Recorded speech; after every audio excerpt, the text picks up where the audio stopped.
So welcome back to Third Rate Content.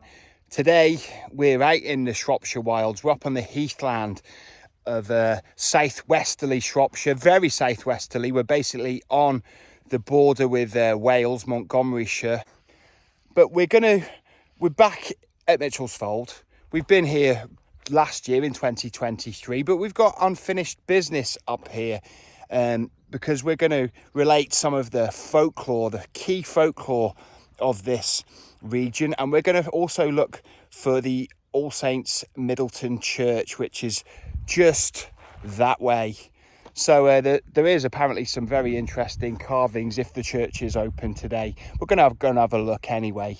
So buckle up and I'll see you out here.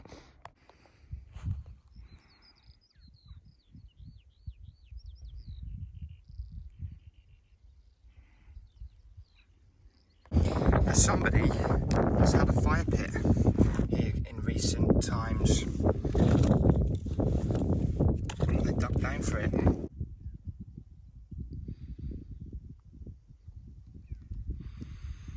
And we're going that way.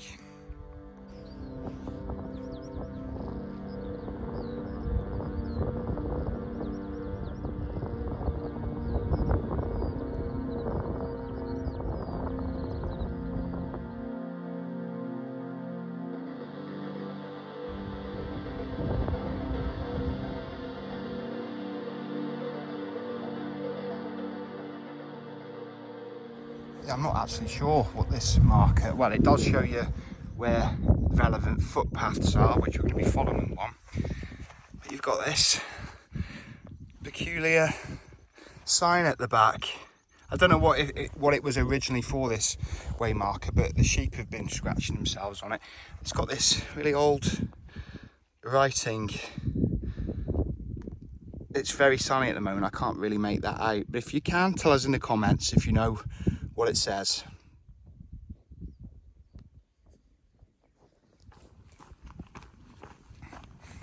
Just see where this path takes us. Yes, there's a channel dug out just to the right of the path. It goes right down. I suppose that drains off all the water that comes off the heathland in winter. And let's be honest, even though it's June the 2nd today, winter really has only just ended. Just last week it was raining and windy and horrible. I just hope it doesn't come back for at least a few months now. I think this path does turn into a road just down the way there, and then we turn right and hopefully we come to the church. Fingers crossed, you know I hate that.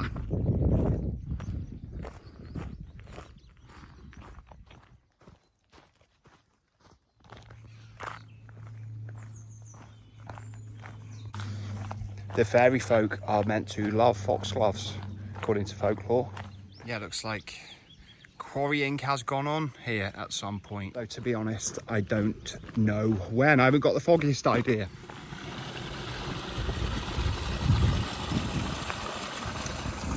I absolutely love that sound. Beautiful. Therapeutic. Yeah, foxgloves going all the way up the hill there. We're in fairyland, definitely.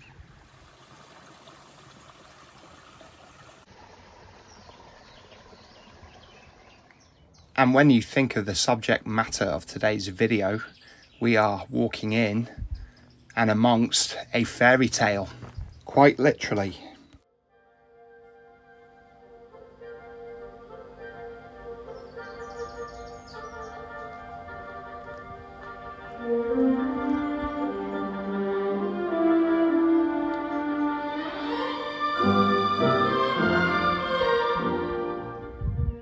Definitely the best place to be on a day like today. Yeah, they agree with me.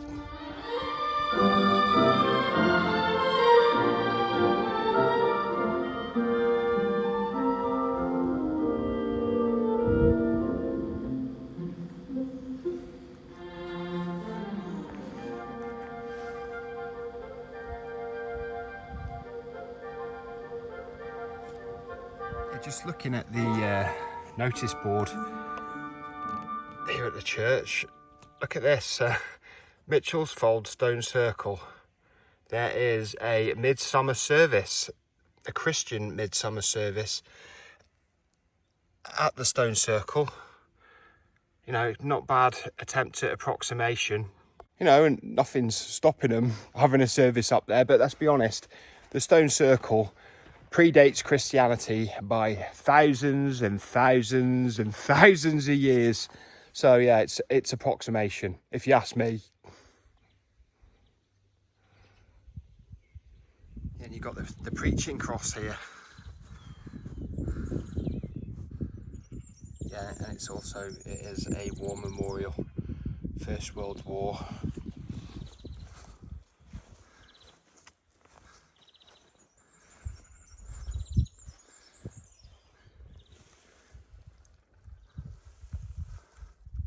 North Lancashire. I had a relative in the South Lancashire in World War One.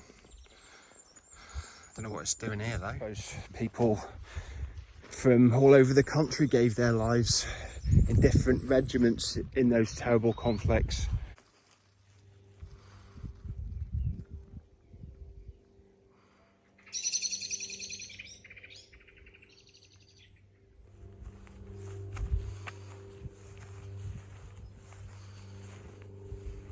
The churchyard here is absolutely beautiful. It's the location, it's just the look of it, and this lovely late spring, early summer flowers that dot around the place. It's not far away, but it's up there with the chapel at Snail Beach that we visited last year. So yeah, it's stunning. Yeah, very prettily well kept grave here from recent-ish years of 2022. Yeah, recent. Yeah, I think that's the vicarage, just peeking through the trees there. And of course, an absolutely massive yew tree, giving this site a bit of a pre-Christian atmosphere and vibe. Yeah, you know, yew tree groves, sacred yew tree groves used by the pre-Christian religions, you know, and they went right back. You know, you had the Druids. That was almost recent compared to the people who made stone circles like Mitchell's Fold. But yeah, yew trees like this kind of signify that this site may well have been in use thousands of years before the Christians came here. And not just the Christians, the Romans, the Celts, yeah, the builders of the stone circles and the people who would have been frequenting these places were before all of the above mentioned. Yeah, orchard here at the back of the churchyard, probably planted by the Reverend Waldegrave Brewster. Yes, the Holy Trinity Church here in Middleton and Chirbury was built in 1843, and the architect was one Edward Haycock. I've driven down Haycock's Way today in Shrewsbury. There's a stretch of road named after him, but he was the architect for a number of buildings around Shropshire in that era. But what really gives this church a distinction to other small parish churches built around the same time is the Reverend Waldegrave Brewster. Brewster was the vicar here from 1872 to 1901, so for 28 years, a good portion of his working life was spent here. Yeah, and as well as tending to his flock that would have paid worship in this church, he was also busy being an artisan.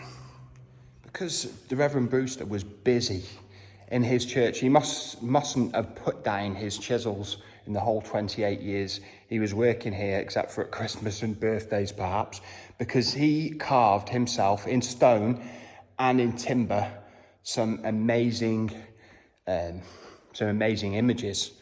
And they aren't the kind of images you would expect of a mid-Victorian reverend to be carving in his church. They've got much more of a local folklore and sort of mystery theme. Sounds just up third-rate content street. So let's have a look at some of the Reverend Waldegrave Brewster's works. As you can see, all this was carved by the good Reverend. And I think that's a pig or dog. But some of these are thought that they could have been parishioners, you know, of the congregation here. And I do wonder, would the people who sat in these pews have felt positively or negatively about these carvings? Perhaps they asked for them. I don't know, just putting ideas out there. Yeah, that isn't to say that the Reverend Brewster wasn't Christian. It's just that I think he was influenced by his location and where he was and the people he met around here, perhaps. That's my thinking anyway. Got like a sort of hag lady. You can see a bonnet and her nose. She does look kind of witch-like. Although, you know, I'm not saying that, oh, this one definitely looks a bit devil-like, you know, look at that. Or impish. Again, not really that Christian-y. Not that I'm bothered. Doesn't offend me. This figure looks extremely somber. Is it some sort of prophet or sage?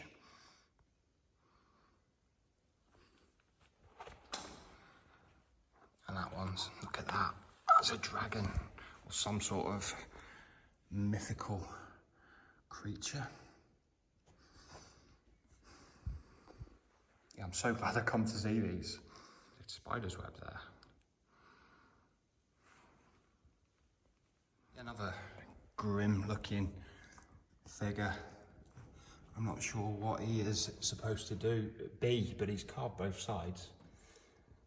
He could be some sort of denizen of this area, perhaps. Again, another lady. Kind of a bit scary looking, or severe anyway. Again, very severe. She's got that sort of mesmerising look. Who's to say some of the images of people could have actually been people who sat in the relevant pews here? I don't know. I'm just sort of trying to put it together what the Reverend Brewster was up to here. And the carvings in the inserts of the pews just next to the sort of figureheads are very interesting. I don't know what this crest is from. If anybody does know, please tell us. But I do get the feeling of perpetual motion from some of these. Very decorative and elaborate and ornate. So I don't know if they related to the figures on the pews, but this one looks like an atom. But they're just mysterious once again.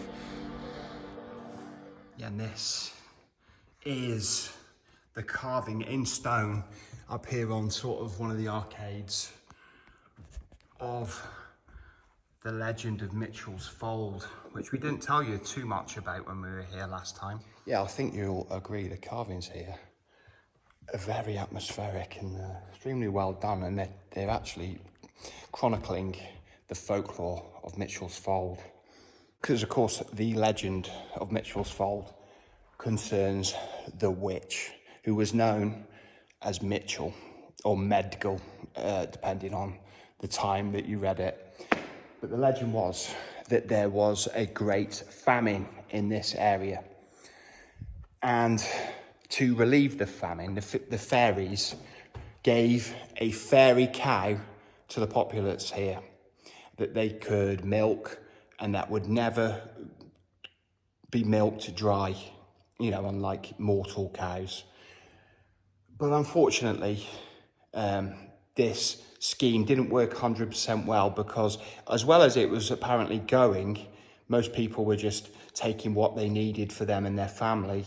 A witch from this area decided to take it on herself to use a sieve to milk the cow. And she continually milked it into the sieve. The sieve never filled up. And eventually the cow, the fairy cow, grew distressed, highly distressed, and ran away out of the area, and apparently ran away towards Worcestershire, over the hills that way. The fairies were vexed by this intrusion by the witch into their nature, and turned the witch to stone. And she still stands there in the middle of Mitchell's Fold to this day. I don't know if the story's true or not. You decide and tell me what you think in the comments. But I'll tell you what I think about that legend in particular. I personally think the legend of Mitchell's Fold is a kind of memory of a tale from the Bronze Age, a cow involved in the tale. And sort of 4,000 years ago, at the end of the Neolithic era, start of the Bronze Age, that was the age of Taurus. And there was other legends from different parts of the world. For example, the Ulster cycle in Ireland is one that sticks out to my mind right now. I can't think of any others, but there is others that date from this period. Roughly. With a sort of legend, like a cow or a bull. They wouldn't be milking a bull, obviously, but of a cow. I just wonder if it was a tale that's sort of been left over from that era and grown with time. I don't know. You decide, and again, tell me in the comments. Cheers. And of course, with the peoples of Northern Europe around this time gaining the genetic ability to consume dairy products, milk and cheese, and successfully digest them past the age of childhood, made them stronger, more robust, and have a much better ability to fight. And this made the bovine and its products become so much more important to these people. And this would also seem to tie into the legend of Mitchell's Fold and the witch Mitchell herself. Yeah, look at this. Revered Brewster is even carved in the detail of the Mitchell's Fold standing stone circle. Yeah, and if you look, the Revered Brewster has carved the Trilithion, more like Stonehenge than Mitchell's Fold, or not the Mitchell's Fold we see today. And this must be the witch milking the cow into the sieve. The cow doesn't look happy. But these carvings, they do raise a lot of questions in my mind. I mean, was the Reverend Brewster carving these to record local folklore? Were the locals proud of this folklore? And it is very interesting to think of Christian services being held in this church beneath these pagan and pre-Christian carvings. But as well as the tale of the fairy cow and the witch, the Reverend Brewster will be forever memorialised by these carvings. And having spent some time in this area, I do wonder, personally, my own speculation, was Mitchell's Fold used in the pre-Christian times at certain times of the year? Or was Mitchell's Fold for the dead, and somewhere like the Chirbury site here with the yew trees used for the living? But this whole area is known for its nonconformist Christianity and witchcraft going back centuries. Reverend Brewster's done some more history, mystery, folklore, legend and magic here. That the science of following the Zodiac, a belt-shaped region in the sky, and the sun's journey through it has been in use as a form of astrology since, at least in one form or another, going back like layers, the Egyptian period, about 1400 BC. But the Zodiac we know of today has been in use since the Roman period, inherited from Greek astronomers who in turn, they inherited it from Chaldean, Mesopotamian or Sumerian astronomers who had inherited it from way in the past. Going back to the Egyptians, as we mentioned, and before them, the Atlanteans. But who knows? These things just didn't spring up out of nowhere. There's eons of observation.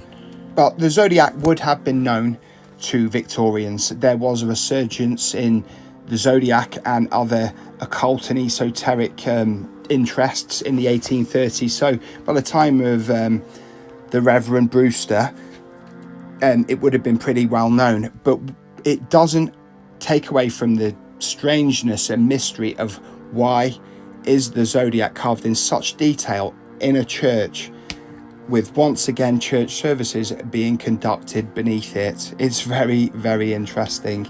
I mean, I haven't got any firm answers, and I'll leave it for you, the viewer, to decide for yourselves. The motive of the Reverend Waldegrave Brewster. The stained glass in Holy Trinity Church, Middleton in Chirbury, is by Kemp & Co.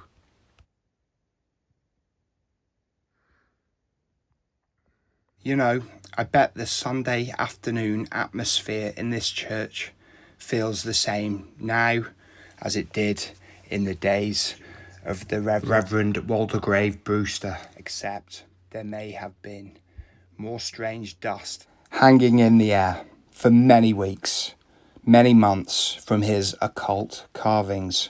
So thanks for joining us on our journey into a literal fairy tale. And just one more thing before we go. That sort of jokey comment I made as we were going into the church about the cultural approximation, since I've examined the carvings, the Reverend Brewster's carvings and the church, I've sort of come to another sort of, not a firm conclusion, but an idea that what if the Reverend Brewster was indeed carving the folklore of the people and his congregation and the residents of this kind of area, their folklore, and who's to say that they weren't going up to Mitchell's Fold on the summer solstice in the Reverend Brewster's time, and hundreds of years before and eons before? Who's to say that wasn't true, and they were also going up there for other solstices and purposes, and maybe they still are today, as that sign could be a signifier of. I'm just putting an idea out into the universe. I may have read just too much weird fiction. Thank you for watching to the end. If you did enjoy, think about leaving a like, subscribing, hitting the notification bell, leaving a comment. I do love a good comment, and I reply where appropriate and applicable. So if I don't see you soon, I'll see you 3 times as soon. Third rate content, sign out, bye bye.